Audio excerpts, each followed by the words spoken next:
Welcome back to Understanding the Times. We're almost done. We got 2 sessions left. This one today and one on socialism. And today the topic is the value of human life. Larry, you grew up in D.C., right? I did. And Washington, D.C. Washington, D.C., not around here in Carter County. You were friends with a lot of folks of differing skin color than yourself, right? Yeah, we had a pretty eclectic neighborhood. Our neighborhood was probably almost 50-50 African American and white, and we had some Guatemalans and pretty varied mix. All right, let me ask you this. Let's just start with this question of, is there any room in Christianity for racism? No. I mean, that seems pretty, it's one of those pretty much obvious questions. It is obvious. No, because we're to be seen equally in God's eyes. That's there really is no place for that in the church or really in society. Okay. We think that we believe Christ died for all men, and all are made in the image of God. He did. All right. Now, this may seem funny to some that we would lump these together, but I think these are all kind of similar in gist. We have seen a lot of racial division this past year, and we have seen people pointing a lot of fingers. Where would we say biblically the roots of racism is? Well, it kind of gets back to, we talked about poverty the other day, and and I said that poverty has its roots in sin. Not that if you sin you become poor, but the idea is that sin is such a disruptive force in God's plan, and so the sin in itself makes us selfish. It makes us want to be something we're not. Maybe we want to. We begin to judge in ways that are inappropriate. So that is really the key. Now, in the Old Testament, we know that there were some instruction for the Israelites not to marry their neighbors, not to marry the Canaanites, not to marry these different various ones. Was that a racial instruction that the Jews were not to intermingle? I mean, it seems like if you go back far enough, they're actually all cousins anyway in the Old Testament, living right around there. Is that a racial thing we're seeing in that instruction, or is there something else? No, I that's a spiritual guard. And I think that we have probably one of the problems. I mean, if you look at the divorce rate in the evangelical church is really not much different than the divorce rate in general society sometimes. And that is the unequally yoked together issue. God was trying to keep his people pure, and keep them guarded against idolatry. And it is the odd case for a couple of differing faiths to really reconcile that. Especially, I'm going to, say a lady who is a strong believer marries a man who's not a believer, and with the intent of evangelizing him, that's usually unsuccessful. It's kind of the law of gravity, isn't it? Yeah. Is it easier to pull somebody up if somebody's sitting on a chair, to pull them up where you are, or to be pulled down by them, right? Yeah, so it was a spiritual guard, not a racial guard. I have heard some folks say in the church through the years, well, look at the birds. The robins, they stay with robins, and the cardinals stay with cardinals. Shouldn't we all, of our skin color, just be like the birds and stick with those skin colors? Isn't that God's plan, Larry? No, it's not. Now, do I agree that there are in our society difficulties in interracial relationships? That's caused by society, not by. It is not something that is any way condemned by God's word. It is perfectly fine. I mean, that is not. This racial divide is really kind of odd because we're really one species. And one race, right? Yeah, it's it's an unfortunate thing, but it does exist, and there's no biblical mandate for whites marrying whites, blacks marrying blacks, Orientals or whatever. It's not true. Okay. All right, well, let's move on for the sake of time then. Let's talk about abortion for just a minute. I was just shared a TikTok with a friend of mine and it was very bad teaching. I'll just summarize it, but they were saying that it is wrong for us to encroach on the reproductive rights of women, and it's kind of framed this way. How are we to think about a baby in the womb? At what point does life begin? And what responsibility do we have to that life, even in a case of, say, rape? Well, if life isn't precious, then Jesus died for nothing. And we have to get back to origins. And if we are created in the image of God, if we are so special that God would send His Son to die for us, then life is pretty important. And the idea of when does life begin, I think we move into a very slippery slope if we say life begins anytime other than at conception. I agree. People say, well, at the first breath, or you begin to divide it to your own desire when life begins. But from a biological standpoint, now I'm not a doctor, but I don't understand how any physician could be anything but in awe of the intricacies and the marvel of humanity. And I know enough to know that once conception has taken place, there isn't anything other than sustenance necessary. Mm-hmm. We're really looking at growth. Yeah. And every piece of code, every piece of DNA, every chromosome, all of these, there is a unbelievable wealth of information right there. It's already there. And to say that life happens or begins sometime after that because, first heartbeat, blah, blah, whatever, I think is a bad place to go. Right.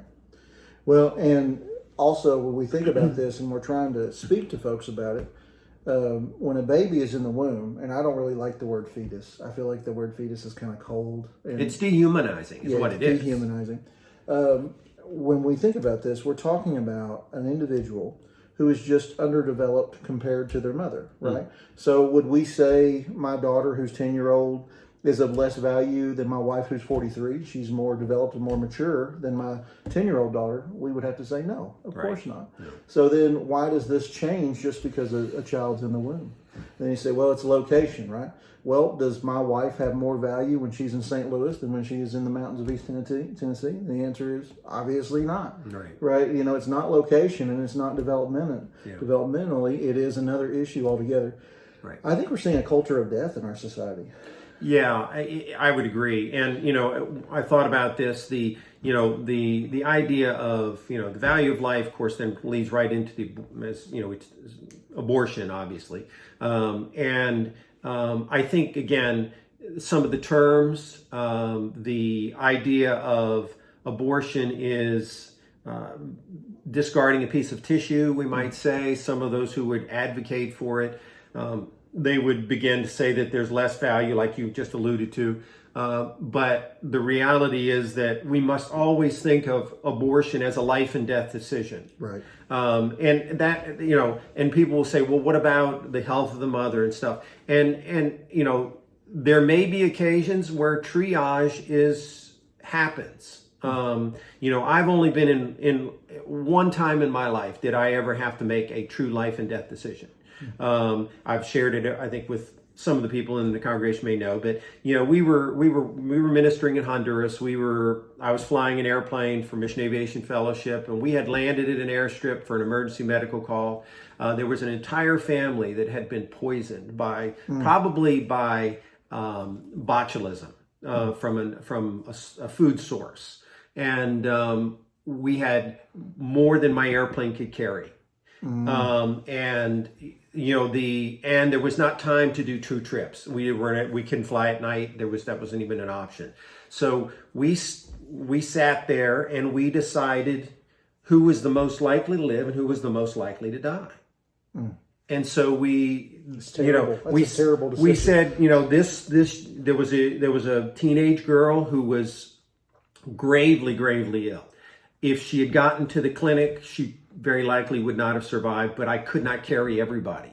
So we made a decision.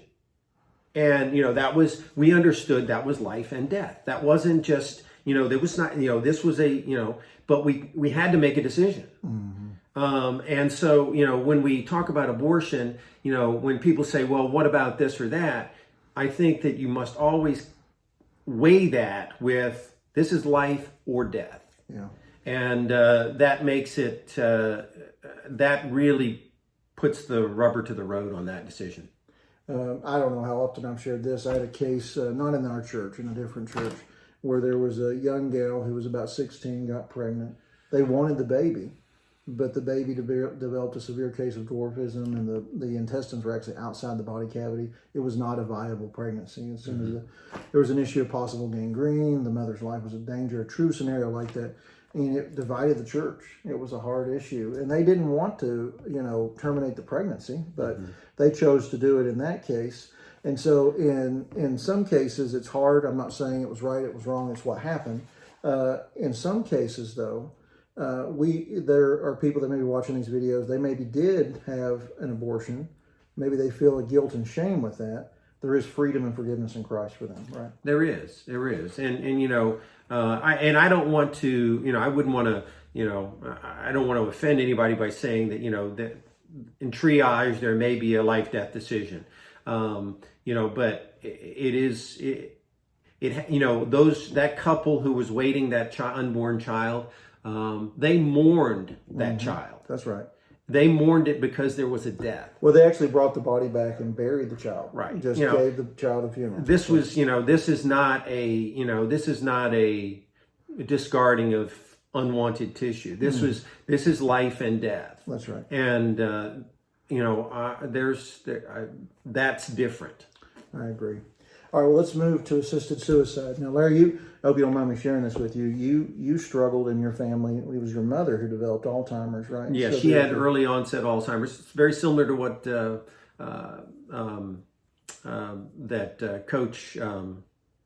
Pat Summitt had. Yeah, exactly. That's hard to watch. Oh, it's devastating. And to see them, and I'm sure in the early part of the diagnosis, she may have known early on, right, that it was going to get bad. Yeah, and it got bad quick. But yeah, she, there was an awareness of the drifting away, the loss of cognitive ability. It was there. I saw this in my grandfather's life. He was a very intelligent man, and his mind began to go. It seems like assisted suicide would be a viable option in situations like that. But as Christians, is that really an option for us? If we hang on to the premise that life's precious, that life is something that we really don't control, that's just it. We don't really control it. People say, well, it's my own choice. I can do it. Well, that's the same argument that people use for abortion. It's choice. It's my own body, and that kind of thing. If life is a gift from God, then we must measure the loss or taking of a life with great concern. The idea of euthanasia is, I can think about it. I looked at Mom without any ability to communicate for 10 years. And as far as we know, she was unaware of her surroundings. Would it have been easier to take a pill?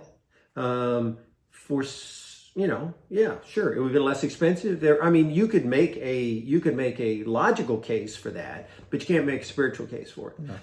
And I think one of the big things is God is glorified in various ways that we don't understand. As I think back to my stepfather's faithfulness to my mom, if I open the encyclopedia and look up faithfulness, I expect to see Walter Hancock's picture there, because he did that. Mm-hmm. He was faithful. So God was glorified in a way that was hard. It was hard for people. Mm-hmm. It was hard for him. It was hard for us. It was hard for my mom. But, do we rob God from glorifying himself through the difficulties and the struggles of life? Mm. And that's really one of the things about euthanasia that we have to be careful about, especially in the Christian community. Mm-hmm. Do I understand it? Yeah. I think about it. I don't want to be a burden to my family, mm-hmm. but that's not our decision to make. There may be some dark pathways that are hard that God wants us to walk down. He does. And I remember one time my grandfather, he got to a point, he was a man's man. I mean, he liked to fish, hunt, all that. He was in a diaper and holding a baby doll. That's all he wanted at the end of his life. And it was very devastating to see somebody go that way. And I think, man, how does this bring God glory? And the point you make there are just lessons and pictures of faithfulness that I don't know that we would have otherwise. No. And I have people to this day, just laud my stepfather for his faithfulness. And they saw that. And, the question is, why was he so faithful? Well, it's because of a commitment, a love for the Lord. So there are things that we have to be careful. We can't rob God of those opportunities. Oh, good. All right, let's quickly cover the last topic, and that's going to be feminism. And I'm going to say this with the value of life.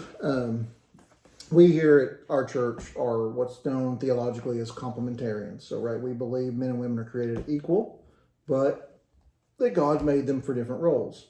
Some churches have adopted what's called an egalitarian position, which is men and women are created equal, but that women can do anything that men can do. So let's just kind of unpack this a little bit. I think feminism in America has roots in the right to vote and holding properties and different things like that. Mm-hmm. And we've seen it now progress to a point where it's a demand for same pay as men and being valued the same as men in the workplace is primarily where I hear it in the secular world. Are there any other areas you hear this pushed? Well, I don't have any problem with equal pay for same work. I think those things are really on the peripheral of the, their excuses sometimes. I think, again, go back to creation. We were created in the image of God. It doesn't say Adam was created in the image of God, that Eve wasn't. It doesn't, we are equal before God, but we are radically different. And that's the way we're made. And I think that I got to thinking about that a little bit. I think, we would not have the issues of, if you want to call it feminism, if men were men as God intended men to be, there wouldn't be any need for feminist revolt. It's true. The reality is that you go back to the garden, and I'm not a Hebrew scholar, but you look at the encounter Eve had with Satan, and and if you look at the text, it says that he tempted Eve when he was talking to, and right in the next verse it says, and Adam with her. Yeah. It has the idea that Adam, that knucklehead, is standing there with her while she's being tempted. And he didn't step up and say, enough of this. I'm in charge here, not because I'm a male, but because that's the position I've been given. And this is inappropriate, be gone with you. Right. He didn't do what he was supposed to do. Yeah, I think you're right. And pointing to the fact in the church, a lot of times that has happened because there's been a vacuum of solid male leadership. In addition to that, though, I'm worried and concerned. I think even the original feminists from like the 1920s that fought for a right to vote would somewhat be in disagreement with how women are using their bodies now, right? In some ways, we're seeing a very explicit, sex-saturated culture on television and music videos, and even the music that is played now and has been for 10, 15, 20 years. And the idea is, well, men profited off of women's bodies years ago. Why can't women profit off their own bodies? And in my opinion, what I think we're seeing happening is society is beginning to reward women for almost acting like unregenerate, male chauvinistic pigs now. Yeah, it's a sordid mess. I always, knowing history, I would hesitate to say it's worse now than it's ever been. Yeah. But it is obviously very obvious to everybody. Again, the problems come when men, as I say, stop being men. And it doesn't mean that they're, cavemen with a stick and dragging their wife along by their hair. It is taking on the responsibilities that you're supposed to take on, make decisions, and it doesn't mean that you're the ruler. It means you're the responsible one. And there's a difference between rule and responsibility. that again opens the door. Men don't become men, so women step up and have to be like men, and then they're not valued that way, maybe by society. And so then the revolution starts because, hey, I've already been doing all this man stuff, and therefore I need to be recognized. And then today, of course, we've got gender dysphoria and all this stuff where people are just, they are, again, abandoning creation, abandoning the design. And there's just nothing that good comes out of it. No, and I mean, I think that, there years ago when feminism started, I think there would be some things we could be in agreement with those women about. Like, for example, we think women probably should have the right to vote. We think that women should, be seen in society as of equal value to men because they are of equal value. Where we're going to get off the tracks with a discussion on feminism is this concept of, some seem to think, well, we don't need men at all. And it's like, well, that's a rebellion against creation. And, well, quite frankly, society won't continue on without men and women together. And then the other issue, of course, would be I would say, the exploitation, women exploiting other women and themselves, that we cannot get on board with that, and with society applauding women that do that. Yeah. We want to see women functioning and men functioning in their God-created roles and responsibilities. So, any other closing thoughts on the value of human life? No, I mean it is awesome in the truest sense of the word. It is wonder and awe at life, and we need to continually remind ourselves how precious it is. And that should also drive us to be more effective in reaching people for Christ. I mean, it's, I think sometimes as evangelicals we say it, but I don't know that we always really live it. Yeah, I think so. All right, well, we're going to pray that all these issues we covered here today, that God will bring some healing, as I think really the underlying issue for them all is just unbelief in what God has said, unbelief in who and how God values human beings. And we're really calling people to believe, as you said here. So, right. All right, Larry, thank you again. And we got one more on socialism next week, and then we'll be done with our series. So, yay.